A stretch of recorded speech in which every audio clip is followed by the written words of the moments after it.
Meus amados irmãos, eu vou ler novamente o texto que nós acabamos de ler para fins de gravação, tá? Para que os irmãos que estão nos ouvindo o áudio saibam qual é o texto-chave da nossa reflexão hoje. O texto-chave da nossa reflexão é esse texto de 2 Coríntios 12, de 9 a 12, que diz assim: Mas ele me disse, minha graça é suficiente para você, pois o meu poder se aperfeiçoa na fraqueza.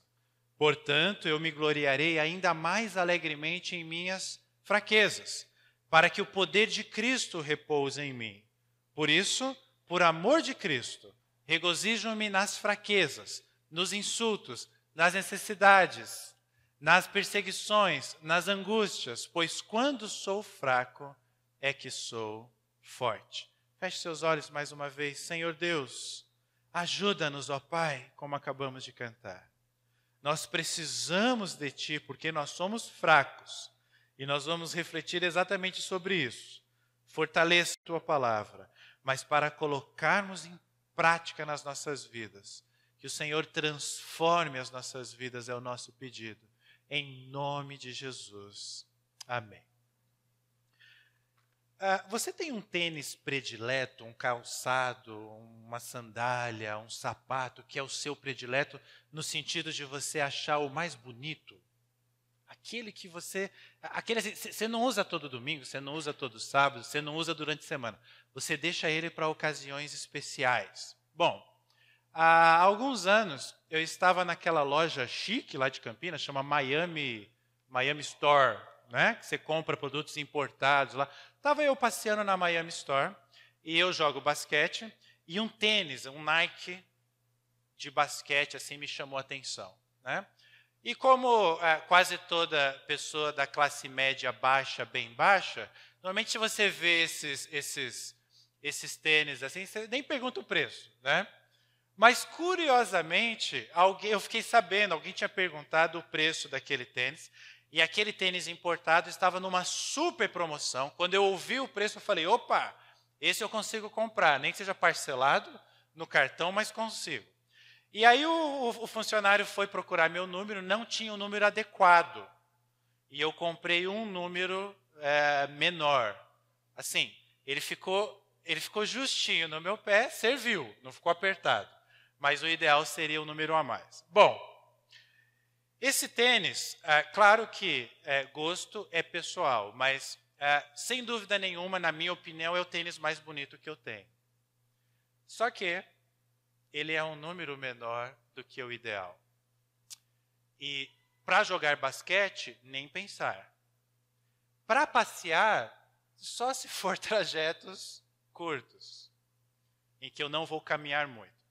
Muito bem, essa semana eu resolvi colocar ele no pé. Falei, poxa, esse tênis é bonito, né? Coloquei ele no pé. E aí fiquei com ele um tempo assim, no final da tarde, já no início da noite.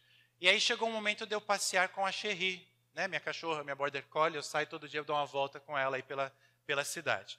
Aí eu já estava com o tênis no pé, falei, quer saber, eu vou com esse tênis mesmo, já faz muitos anos que eu comprei, deve estar tudo tranquilo, e fui. E aí, feliz da vida, passei, subi aqui a nossa rua da igreja, fui lá para a prefeitura, e eu de boa com o tênis, opa, agora o tênis está bom, né? Passei, contornei o clube, a Barbarense todo, e o tênis numa boa. Quando chegou no próximo ao velório municipal, começou a incomodar no calcanhar. Mas começou a incomodar de tal forma que parecia que ele estava rasgando a minha meia.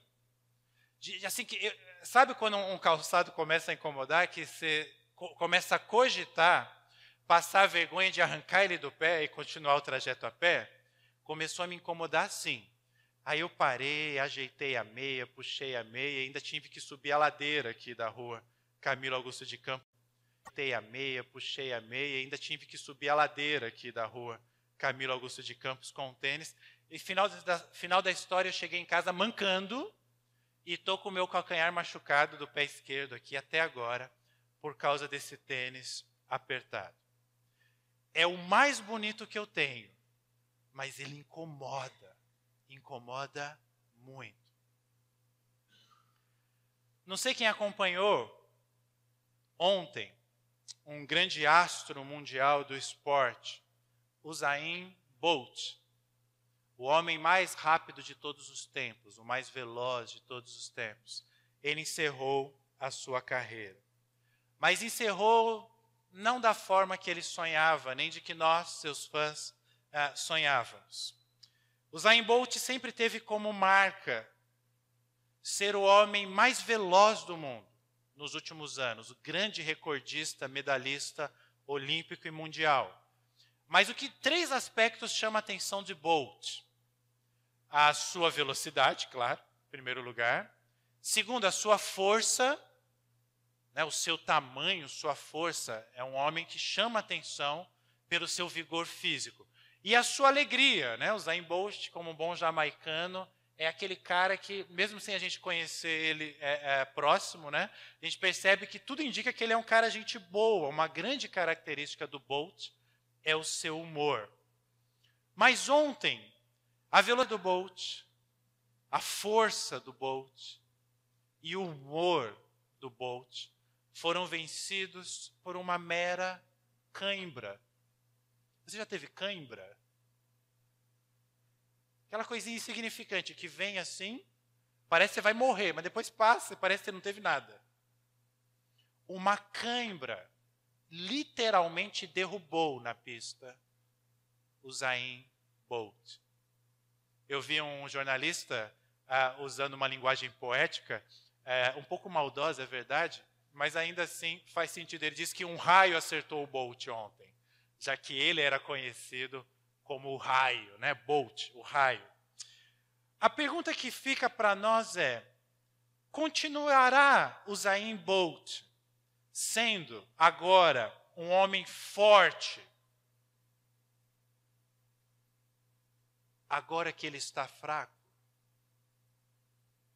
Agora que o seu corpo não responde mais ao que ele precisa para ser o número 1 do mundo em velocidade? Por que eu dei esses 2 exemplos? Porque nós estamos diante de um texto. Se você quiser abrir a sua Bíblia para ver o contexto desse texto, pode fazer isso.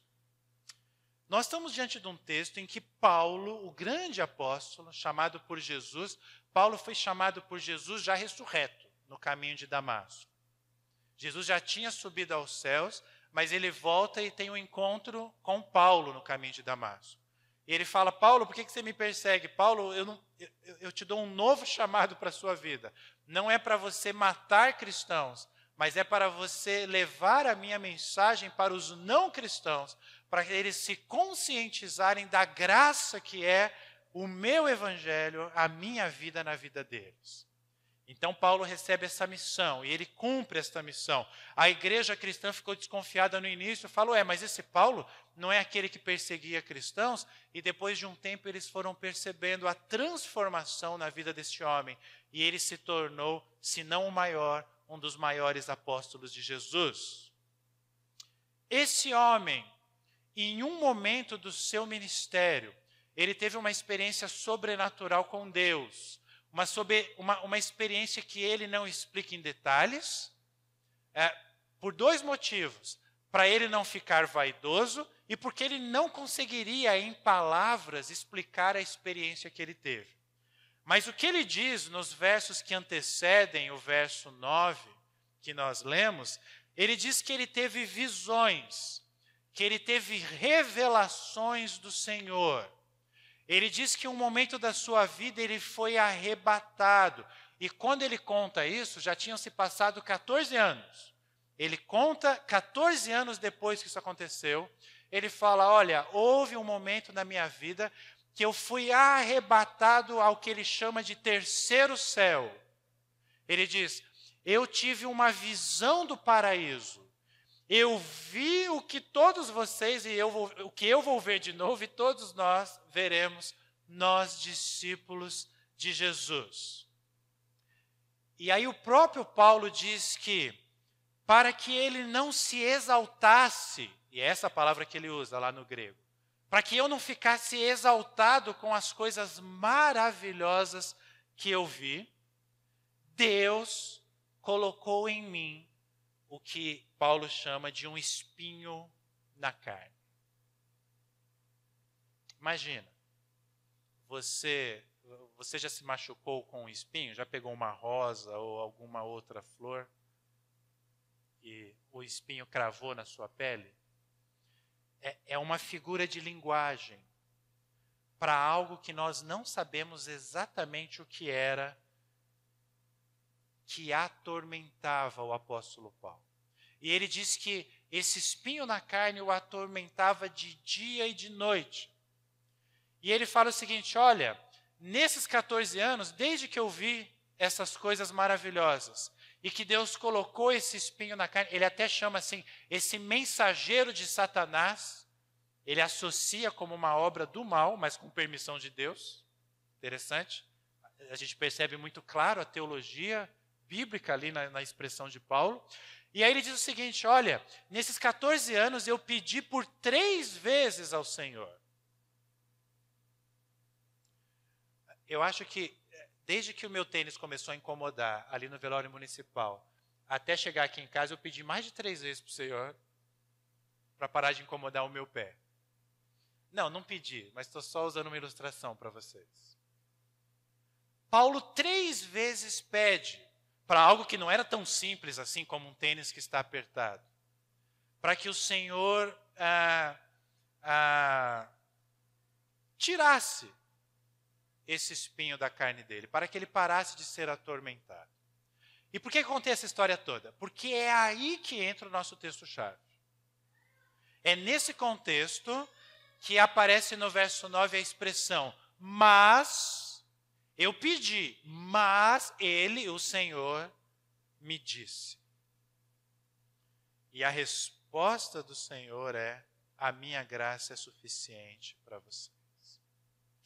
O que eu quero refletir com você nessa manhã é o seguinte: tanto em situações triviais do nosso dia a dia, como um tênis apertado, uma unha encravada, algo que está te incomodando, como em situações extremamente dramáticas em nossas vidas, como o fim de carreira de um grande atleta olímpico, tanto em uma situação quanto em outra, essas situações normalmente trazem à tona uma pergunta que nos persegue, a nós, seres humanos, durante toda a nossa vida. Qual é essa pergunta? O que realmente importa na vida? O que realmente importa? Ou, de outra forma, o que é realmente necessário? O que é preciso para viver? E, meus amados irmãos, Deus responde essa pergunta e está em destaque na tela para vocês. Ele responde a Paulo. Ele responde a mim e a você também. E a resposta é: o que é mais importante na vida? O que você precisa para viver é da minha graça, porque a minha graça é suficiente. Em outras palavras, você não precisa de nada além. Isso é suficiente. Mas, Senhor, o que nós podemos fazer? Nada. A minha graça é suficiente para tudo o que você precisa na sua vida, diz o Senhor. Agora, eu quero, a partir daqui, nos aprofundarmos um pouquinho mais no que Deus está nos dizendo aqui. Primeiro, vamos começar com um simples. Conceito de graça: alguém que foi gracioso com outra pessoa é alguém que fez algo por outra pessoa sem que a outra pessoa fizesse algo por merecer. Então, não é assim: o Dirceu é gente boa comigo e aí, em resposta, eu sou gracioso com ele. Não, isso não é graça. Graça é o Dirceu pisar na bola comigo ou simplesmente ser neutro, não ser nem legal, nem ruim comigo. E ainda assim eu fazer coisas boas para o Dirceu. Isso é graça. Ok? Graça não é resposta. Né? Graça não é você só dar bom dia para quem dá bom dia para você. Graça é você dar bom dia mesmo para quem não dá bom dia para você. Isso é graça. É você amar os seus inimigos. É você orar por aqueles que te perseguem. Percebam, nas palavras de Jesus, em toda a Escritura, nós temos o próprio conceito de graça ou a prática da graça o tempo todo. Evangelho é graça, é sinônimo de graça. Agora, a pergunta que surge aqui é: quem mais precisa de graça na vida?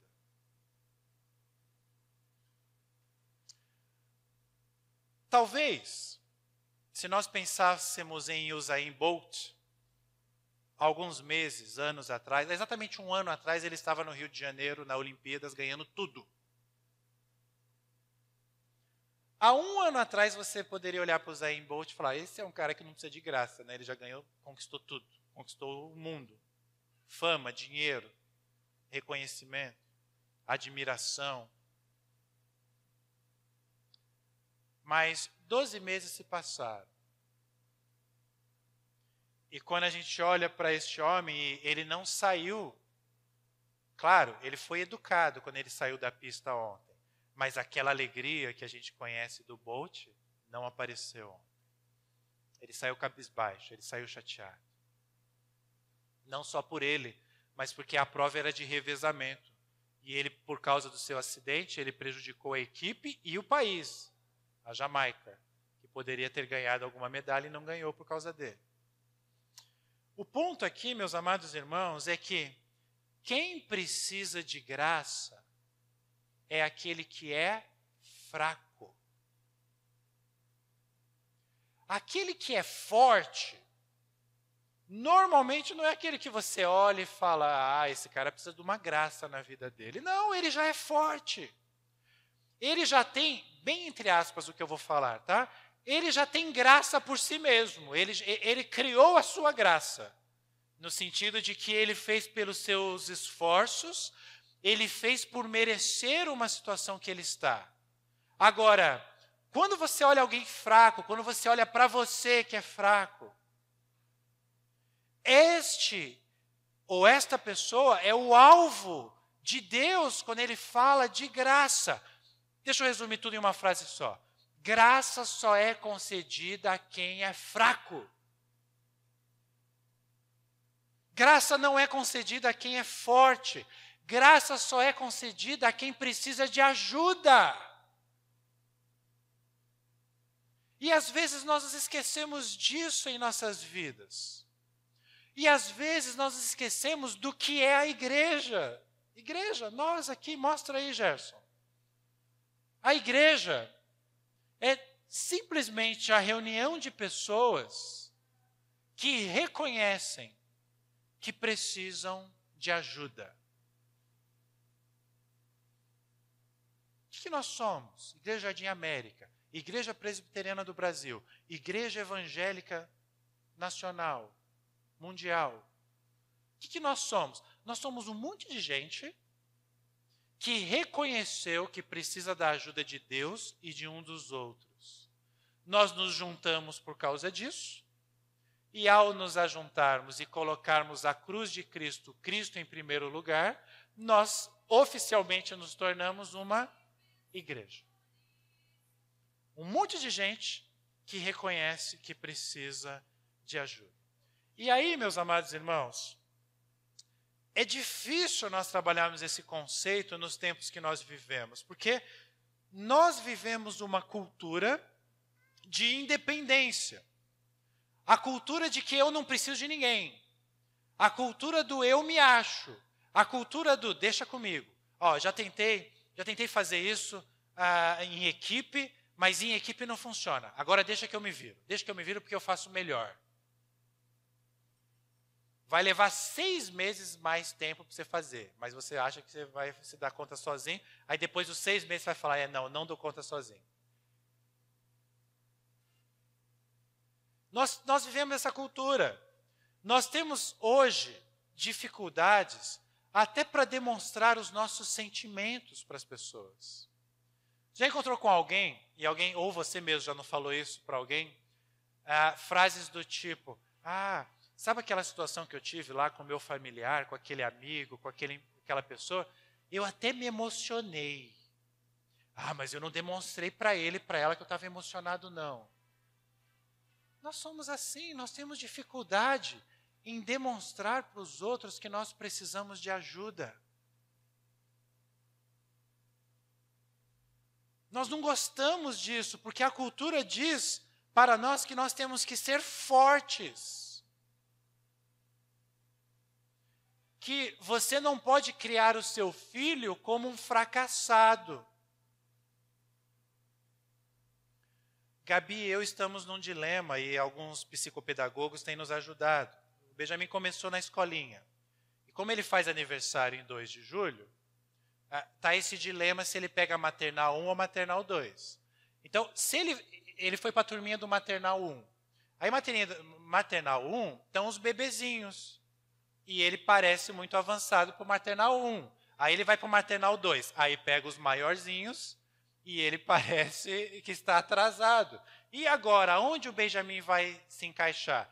Não sei, mas uma das reflexões que nós fizemos é de que, segundo a nossa cultura, a maioria dos pais, a maioria dos professores diriam o seguinte: coloca no maternal 1, porque ele já vai liderar as crianças, ele vai estar à frente das crianças. E eu digo para você, não sei se isso é o ideal. Eu não sei se para a formação dele, o ideal é ele ser criado com uma ideia de que ele é superior aos demais, ou se para a formação dele, o ideal é ele perceber que ele é fraco mesmo, e que ele depende de outros para fazer algumas atividades. Enfim, eu estou trazendo uma ilustração para dizer para vocês que essa é a cultura que nós estamos inseridos. Eu quero que o meu filho seja um líder. Eu tenho que ser forte. Não. A gente olha para a área da medicina, os médicos reclamando que as pessoas não buscam mais médicos. As pessoas buscam o Google. Vai lá, se automedicam. Percebam como a independência... Não preciso de psicólogo, não, eu leio uns bons livros e eu me viro. Não preciso de médico, não, eu tomo um remédio, eu me viro. Não preciso de pastor, não, eu leio a Bíblia, oro e eu me viro. Não preciso de outros irmãos, não, para compartilhar os meus dilemas, os meus problemas, as minhas angústias. Eu me viro. E no final das contas você não se vira coisa nenhuma. Você vai se afundando, se afundando, se afundando, porque você acha que é forte, mas você é fraco. O que a Bíblia, o que Jesus, o que Deus, o que Paulo nesse texto está nos dizendo é: para com essa ideia de que você é forte, assuma que você é fraco, e você vai perceber a graça de Deus agindo na sua fraqueza. Porque você precisa de ajuda. Todos nós precisamos de ajuda o tempo todo.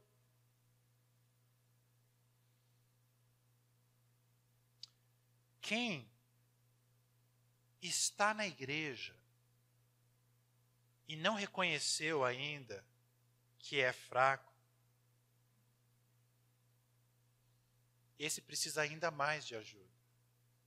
Primeiro para ele reconhecer que é fraco, e depois para a gente caminhar junto. Um bando de fracos, sendo fortalecidos pelo Senhor que nos dá força. Meus amados irmãos, eu não estou falando de frequentar igreja, eu não estou falando de religiosidade, eu estou falando de comunhão com Deus. É você sentir fraco no sentido de você ter a plena consciência da sua dependência de Deus. Porque a religiosidade, a pessoa pode frequentar os nossos círculos e se achar.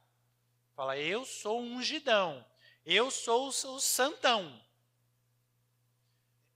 Um pensamento totalmente oposto a de Paulo nesse texto, que tinha subido ao 3º céu, contemplou o paraíso, a glória, ficou 14 anos sem declarar isso para ninguém, e Deus ainda colocou um espinho na carne dele, só 3 vezes ele pediu, e aí da 3ª vez Deus respondeu, falou, não, a minha graça te basta. E agora Paulo está ensinando para os outros, falando, olha, você está com um problema na sua vida? Meu amigo, você não sabe o que é espinho na carne. E sabe o que Deus me falou? Vou contar para você. Deus me falou que a graça dele é suficiente tanto para mim, quanto para você. O que eu acho fantástico dessa passagem bíblica e dessa história estar na Bíblia é que a gente não sabe o que é o espinho da carne de Paulo. O que nos faz pensar que pode ser tanto pior quanto menos pior do que os nossos espinhos. A gente nunca vai saber. Pode ser algo gravíssimo, ou pode ser algo não tão grave assim. O fato é que Paulo diz que o atormentava o tempo todo. A graça de Deus é tudo que nós precisamos em nossas vidas. Por quê? Porque a igreja... vamos pensar na igreja aqui rapidamente.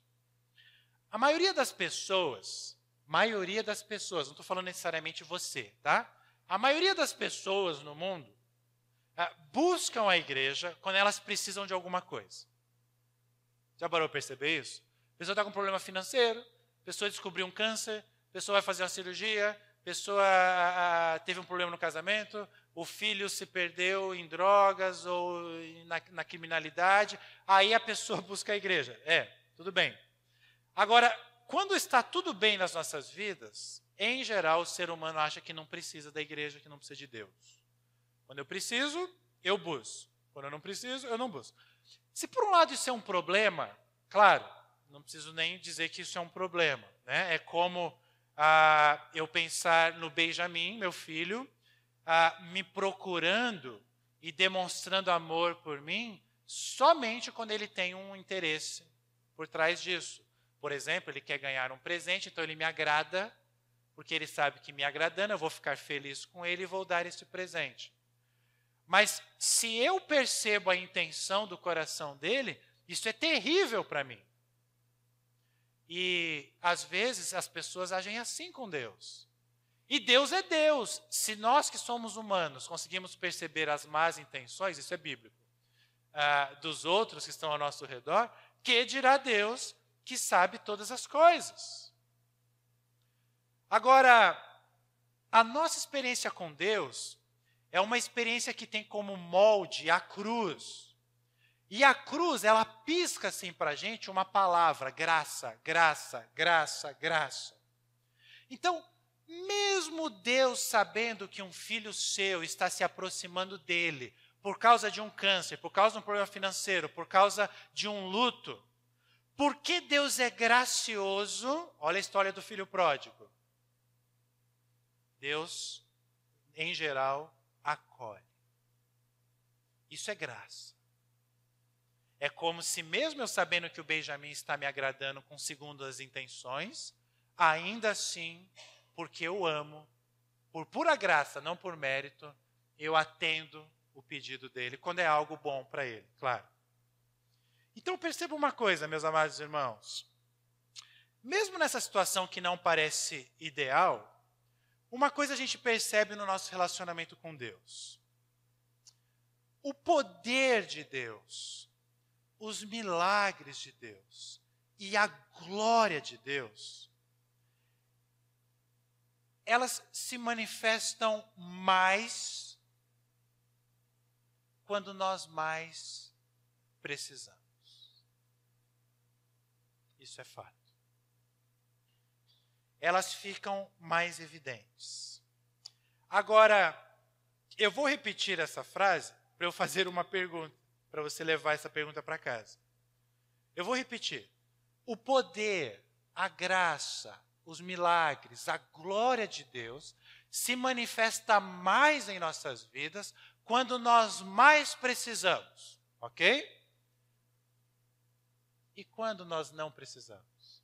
Nós precisamos o tempo todo.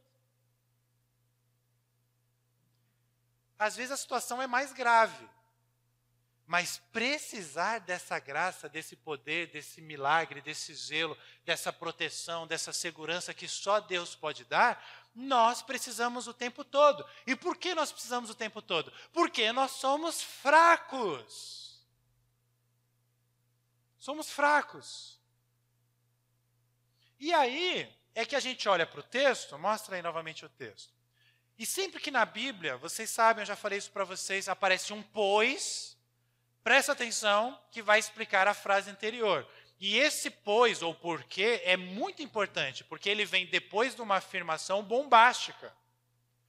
Deus vira para Paulo, Deus vira para mim e para você e diz: a minha graça é suficiente para você. Essa frase de Deus já seria suficiente, tá bom, Deus? Mas ele explica. Tem um pois. E o pois de Deus é o seguinte, olha, presta atenção, pode mostrar a abertura do próximo slide. Pois, olha só, na perspectiva de Deus, o meu poder, Deus está falando, se aperfeiçoa na fraqueza.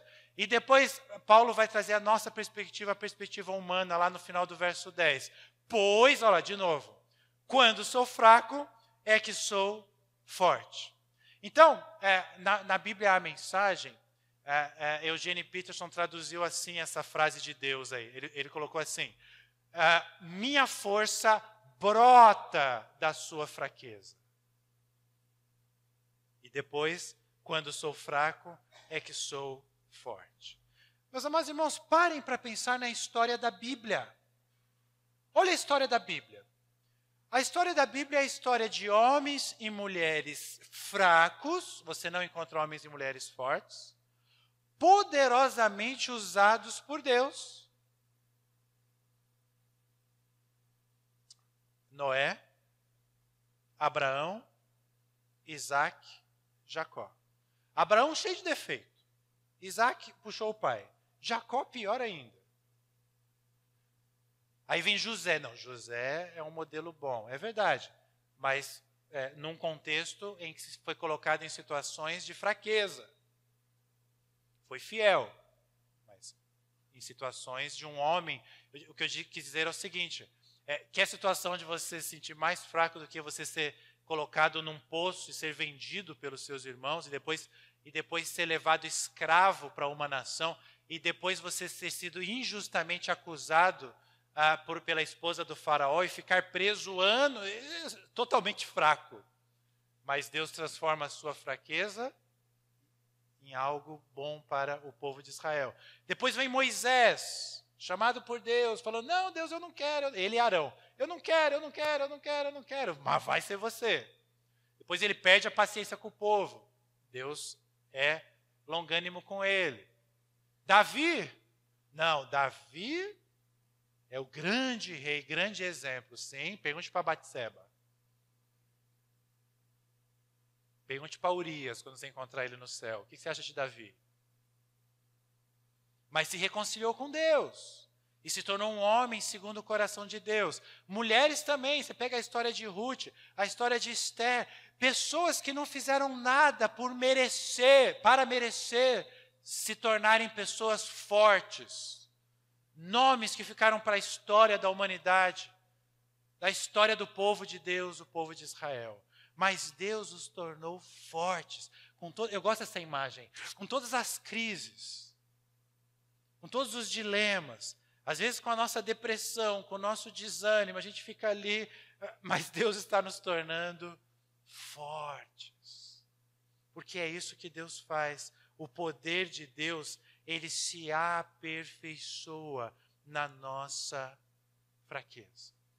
A história dos personagens bíblicos, Antigo e Novo Testamento, é a história de um Deus que intervém nas nossas histórias, nas nossas vidas. Deus não está aquém no universo. Ele vem e ele intervém. É um Deus que está sempre ali. É um Deus que está sempre aqui, sempre cuidando de mim, sempre zelando por você, sempre nos amando. Como pais. Hoje é dia dos pais.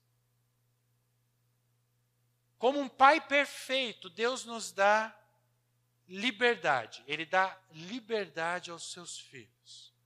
Mas ele está sempre de olho. Ele está sempre atento. Por quê? Porque ele nos ama. Porque ele sabe que nós somos fracos. O Benjamin é espivetado. Sabe o que é uma criança espivetada, né? Sai correndo, gritando, blá, blá, blá. Ele é assim.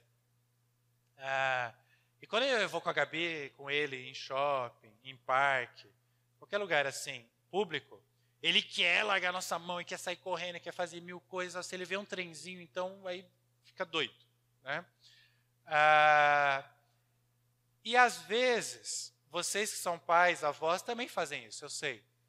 Nós deixamos, quando a gente vê que é uma situação segura, que é um local que, se necessário, eu consigo chegar rápido perto dele, a gente deixa. Para ele, é o sentimento de total liberdade. Consegui, me livrei dos meus pais e vou fazer o que eu quero, tudo tal. Mas ele não sabe que nós estamos ali. Quer dizer, até sabe, né? Mas ele não percebe o grau da nossa preocupação com ele. Por quê? Porque nós amamos ele. Então, ele está livre, mas eu estou de olho. E quando eu observar uma situação que vai colocar a vida dele em risco, eu vou tirar a liberdade dele. E vou pegá-lo pela mão ou pelo colo, e ele vai achar ruim, porque ele não estava enxergando aquele perigo, porque ele não tem capacidade de entender que aquilo é perigoso. Mas eu, que sou pai, tenho essa capacidade. Eu sei o que é melhor para ele, e eu o amo, e não vou deixá-lo em risco. Pois bem, é assim que Deus age conosco. Ele é o nosso pai. Nós somos os seus filhos. Nós somos fracos. Nós somos inocentes. Nós não sabemos todas as coisas. Nós não sabemos o que é melhor para nós. Ele nos dá liberdade, porque Ele nos ama e não quer nos dar uma vida que a gente fique algemado. Ele nos dá liberdade. Mas quando a nossa liberdade vai nos levando para o mau caminho, Ele vai lá e nos traz de volta. Ele faz isso de diversas formas. Algumas dessas formas nós não entendemos. E ficamos perguntando, mas por que isso está acontecendo na minha vida? Eu não entendo. Como o Benjamin também não entende por que às vezes eu tiro ele do trenzinho que está na hora de ir embora. Percebam, meus amados irmãos, nós somos fracos, mas Deus nos ama. E o que nós temos que entender é que, como discípulos, tem um fator a mais nessa história. Por que nós somos discípulos de Jesus? Nessa história da humanidade que Deus intervém, nós somos colocados como protagonistas o tempo todo. Os discípulos de Jesus estão no centro da história de Deus. E isso traz para nós alguma tensão. Isso não significa que nós somos melhores que outras pessoas, não é isso que nós estamos dizendo. Mas às vezes a gente tenta carregar uma carga que não é nossa. Deus nos coloca no centro da história, mas Ele está lá conosco.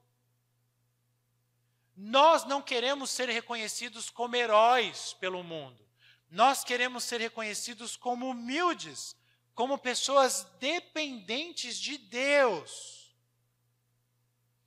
Pode parecer radical o que eu vou dizer agora, mas eu vou dizer, se você se considera uma pessoa forte, a igreja não é o teu lugar. Aqui é lugar de pessoas que são e se consideram fracas. Todos somos fracos, a começar pelo pastor. Por diversos motivos, que não vem ao caso agora, e muitas vezes o mais fraco de todos. Mas dependente da graça de Deus na sua vida. Mostra a frase que vai aparecer agora. Por que eu estou dizendo isso tudo, irmãos? Por causa disso daqui. Nós precisamos, se você sair daqui nesta manhã, entendendo só isso na sua vida, eu já me dou por satisfeito com a minha missão nesta manhã que Deus me deu. Nós não podemos suportar a carga de ter que ser forte. Para com essa ideia de que, não, eu tenho que ser forte. Deixa comigo. Não, eu vou conseguir. No caso de homens, meninos, homem não chora. Homem não tem emoção. Tudo bem, isso já é meio ultrapassado. Mas enfim, não, eu vou conseguir. Não, no meu trabalho, nas minhas finanças, na minha saúde, no meu casamento. Não, eu tenho que ser forte. Sabe por que as coisas estão dando errado na sua vida? Porque você acha que tem que ser forte. E essa é uma carga que ninguém suporta. Você consegue até por algum tempo, assim, se fortalecer e as coisas vão bem por um tempo, mas depois vem a bomba. Brum. E você não suporta. O fato é, meus amados irmãos, que se dependesse de nós, nós não conseguiríamos nada que nós já conseguimos na nossa vida. E eu estou falando de todos os âmbitos, eu listei alguns âmbitos aqui de nossas vidas. Nós vamos tentar ser fortes no nosso estudo. Não, eu vou fazer ginásio, vou fazer faculdade e tal, vou prestar concurso para entrar nessa linha aqui que eu acho interessante para o meu futuro, e aí eu vou me fortalecer por meio do meu estudo. Tudo que eu estou citando aqui é válido e bom, mas não vai te fortalecer como um todo. Não, no meu trabalho, eu vou ser forte, eu vou ser o melhor profissional, a melhor profissional, vou seguir carreira, olha a frase do mercado, vou conquistar o mundo. Se você olhar a história, a biografia dos homens que, entre aspas, conquistaram o mundo, você vai perceber que, em sua maioria, eles se sentiam fracos. E eles conquistaram o mundo não por seus próprios méritos, mas por diversas circunstâncias. Era o momento certo, o negócio certo, eles aplicaram o dinheiro da melhor forma e o negócio aconteceu. Mas no fundo, não dependeu deles. Porque eu já vi um monte de gente melhor do que eles, tomando decisões melhores que a deles e não conquistando o mundo. Já vi um monte, é a maioria das pessoas. Você se identificou, estamos juntos. É assim. Então, perceba, essa carga, nós não podemos suportar. Aí você fala assim, mas pastor, mas e os que conquistaram? Eles não conseguem suportar essa carga? É só você ver a vida dessas pessoas. Quantos casos de overdose, tantos casos de promiscuidade, tantos casos de pessoas que se perderam quando tinham conquistado tudo. E se perderam por quê? Porque falta algo na vida deles. No caso de atletas, já que eu dei o exemplo do Usain Bolt, é um drama quando eles terminam e encerram a carreira. Porque eles estão acostumados a competir, a conquistar, e eles entram em depressão, eles não suportam a carga. Tomara que não seja o caso do Bolt, mas pode acontecer com ele. E aí a gente tem, não, no meu casamento, com a minha esposa, com o meu marido, eu tenho que ser forte, eu vou ser forte, eu vou conseguir. Não, na criação do meu filho, tudo depende de mim. O Benjamin ser feliz depende de mim. Hoje é dia dos pais, é bom para eu me lembrar disso. A felicidade do Benjamin depende das minhas decisões para a vida dele. Eu não vou suportar essa carga. Não vou. Porque o Benjamin vai falhar, o Benjamin vai errar. E aí, como se não bastasse eu já sofrer por causa dos meus erros, das minhas falhas, eu vou começar a sofrer por causa dos erros, das falhas dele? Para! Ninguém suporta isso. E Jesus nos ama, e é isso que ele está querendo nos dizer aqui. Nós não vamos conseguir. Aí o salmista, no Salmo 68, ele nos lembra isso daqui, olha. Tudo bem, pode mostrar o Salmo. Bendito seja o Senhor Deus, nosso Salvador, que cada dia suporta as nossas cargas. O texto que apareceu antes, pode mostrar agora, é o nosso texto-chave. Porque à luz de tudo que eu falei para vocês, o apóstolo Paulo então chega à seguinte conclusão. Portanto, eu tomei uma decisão na minha vida.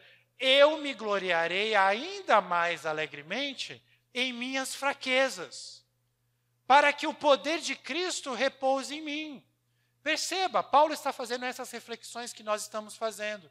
E ele fala, olha, não adianta eu tentar ser forte. Não adianta eu tentar tirar esse espinho da minha carne. Não adianta eu me sentir o grande apóstolo. Eu resolvi o seguinte, eu vou me gloriar.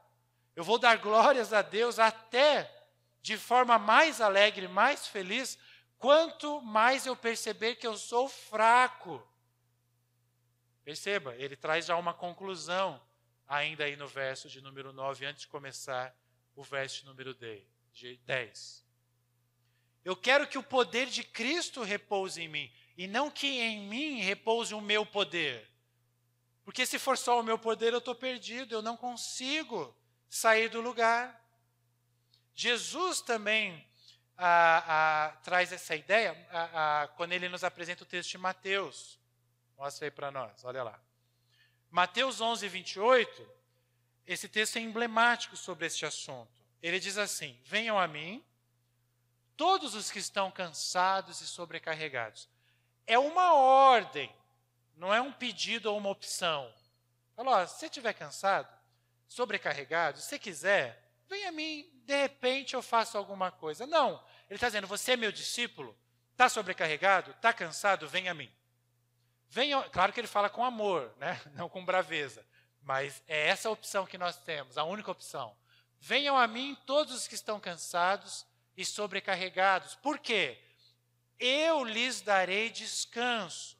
E aí Jesus traz uma imagem que eu já apresentei para vocês em outras oportunidades, mas já faz um tempinho eu quero relembrar. Ele fala assim, tomem sobre vocês o meu jugo e aprendam de mim, pois sou manso e humilde de coração.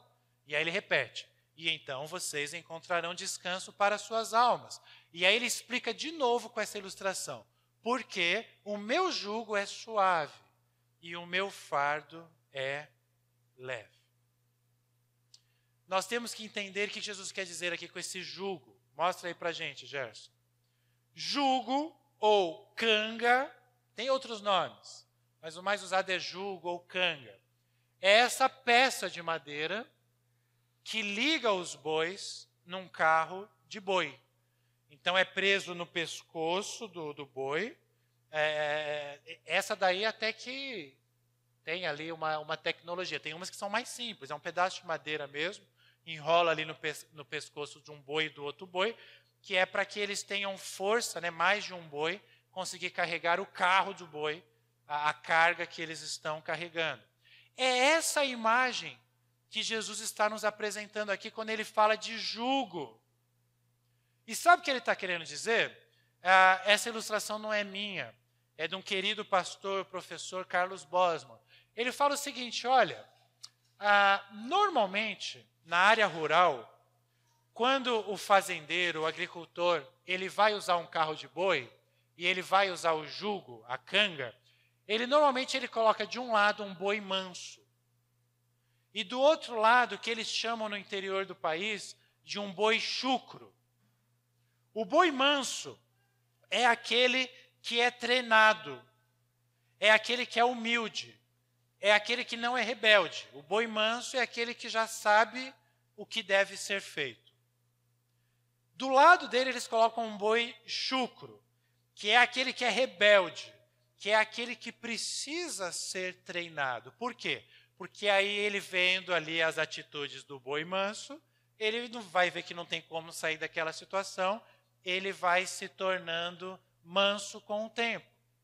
Agora, o que Jesus, mostra o texto bíblico no próximo slide, o que Jesus quer nos dizer com essa ilustração de jugo, de canga, nesse texto bíblico? Joia, tomem sobre vocês o meu jugo. Depois ele fala, lá no final, pois o meu jugo é suave e o meu fardo é leve. Volta para outra ilustração que tem o nome dos bois. Nessa ilustração, respondam para mim, pensando que esses dois bois, um é Jesus, o outro é você. Qual é você? Por que é o chucro? Porque nós somos rebeldes. Agora perceba, mesmo que nós fôssemos mansos, estou falando só uma hipótese, ainda assim, sozinhos, nós não conseguiríamos carregar a carga do carro de carga ali de boi. Agora, nós só não somos mansos e não aguentamos a carga, como somos chucros, somos rebeldes. Não sabemos o que é melhor para as nossas vidas. Então Jesus entra nesse carro de boi que é a nossa vida, e ele divide a carga conosco, só que não é uma divisão 50%, porque nós somos rebeldes. Jesus suporta a carga junto com a gente. Ele não apenas suportou os nossos pecados na cruz, naquele dia, no Calvário, em que ele morreu por nós, 3 dias depois, quando ele ressuscitou, como ele também, dia após dia, diante das nossas cargas, com relação à nossa salvação, ele resolveu tudo lá na cruz. Mas com relação aos nossos dilemas, as cargas, os fardos que nós temos que carregar, ele entra nesse carro de boi com a gente, ele fala, vamos rebelde, vamos que eu vou te ensinar. Eu vou carregar para você. Só que ele não faz isso igual um boi, obrigado, trabalho escravo, entre aspas. Não, ele faz isso por amor. Ele faz isso porque ele sabe que sozinho nós não iríamos suportar. Jesus está lá dentro com a gente. Aí surge uma pergunta que você precisa levar para casa. Você tem levado a sua vida de que forma? Você está nesse jugo com Jesus? Ou você está levando a sua vida tentando carregar esse carro sozinho, esses fardos, esses pesos? Jesus nos oferece essa possibilidade. O que tenta carregar sozinho é o que acha que é forte ou pode se tornar forte. Aquele que reconhece que é fraco, ele fala, não, é bom, eu preciso de ajuda, vem cá, senão eu não aguento. É para isso que Jesus nos chama. Somente se você entender isso, você vai entender o que Paulo diz na continuação do texto. Mostra para a gente, Gerson. Por isso, por amor de Cristo. Perceba que Paulo fala, por isso. Agora o nosso texto-chave, né? Eu já deixei Mateus para trás, voltei para o nosso texto-chave, 2 Coríntios. Por isso, por amor de Cristo, regozijo-me nas fraquezas. Você não entende esse texto se você não entende o que nós estamos refletindo aqui nessa manhã. Por amor de Cristo, eu me regozijo, eu tenho alegria até nas fraquezas, nos insultos, nas necessidades, nas perseguições, nas angústias, porque eu descobri que só quando eu sou fraco é que o poder de Deus age na minha vida, ele me torna forte, então eu me torno realmente uma pessoa forte. Porque parece loucura essa frase do apóstolo Paulo. Eu falei, esse homem é louco, esse homem precisa de um psiquiatra. Como que ele pode se regozijar nas fraquezas, nos insultos, em passar necessidade, em perseguição, em angústia? Ele fala, olha, eu lido bem com essas coisas, porque eu entendi que Jesus está no jugo comigo. Eu entendi que o poder de Deus vai ficar mais claro diante das minhas fraquezas, das minhas necessidades. Lembra quando eu falei alguns minutos atrás que Deus age com o seu poder, com os seus milagres, com a sua graça, quando nós mais necessitamos? Porque quando nós mais necessitamos, é que nós nos sentimos mais fracos. E quanto mais nós nos sentimos fracos, mais nós abrimos o coração e reconhecemos a nossa dependência de Deus e clamamos a Deus, Deus, faça alguma coisa, porque eu não sei o que fazer, eu não consigo sozinho. Aí Deus faz. Agora, enquanto a gente fica sentindo fortão, não, está tudo bem, está tudo tranquilo. Quando você se sente um leão e não um gatinho, Deus não faz grandes coisas na sua vida.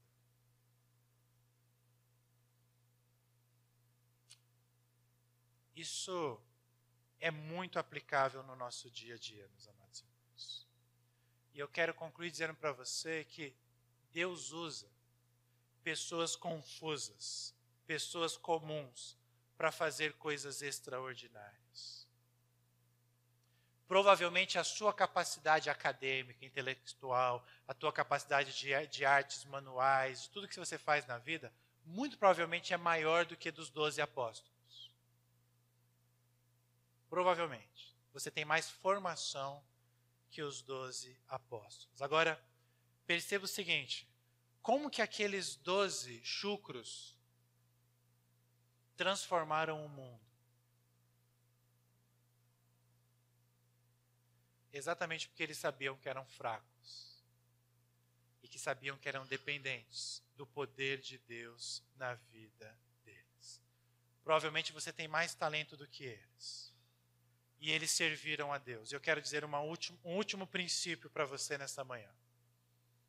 É no serviço a Deus. Servindo a Deus é que você vai perceber, de fato, Deus transformando a sua fraqueza em uma fortaleza para a sua vida. Quando nós não servimos, quando nós somos meros frequentadores, espectadores, nós não nos envolvemos uns com os outros, amando uns aos outros, orando uns com os outros, tendo comunhão uns com os outros, normalmente a gente fica isolado, é a cultura do nosso tempo.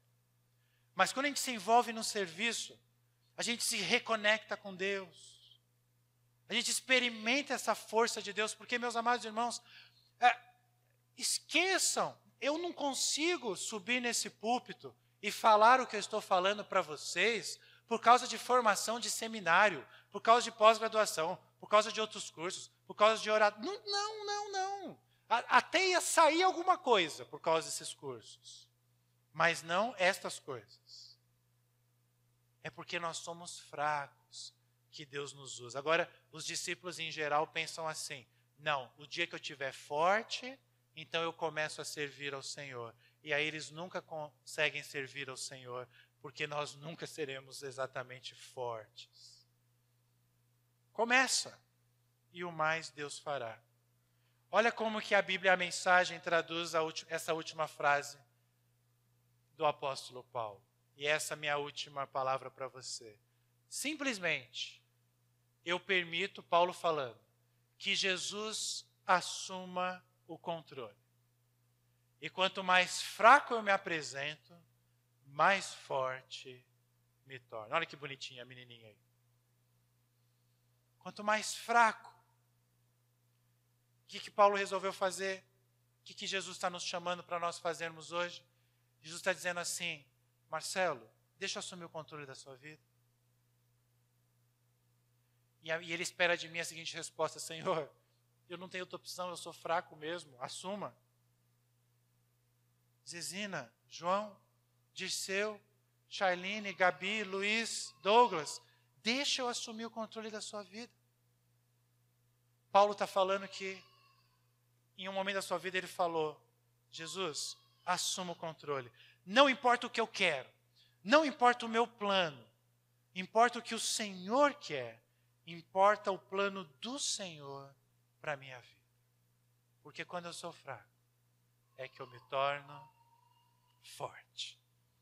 Amém? É que eu me torno forte.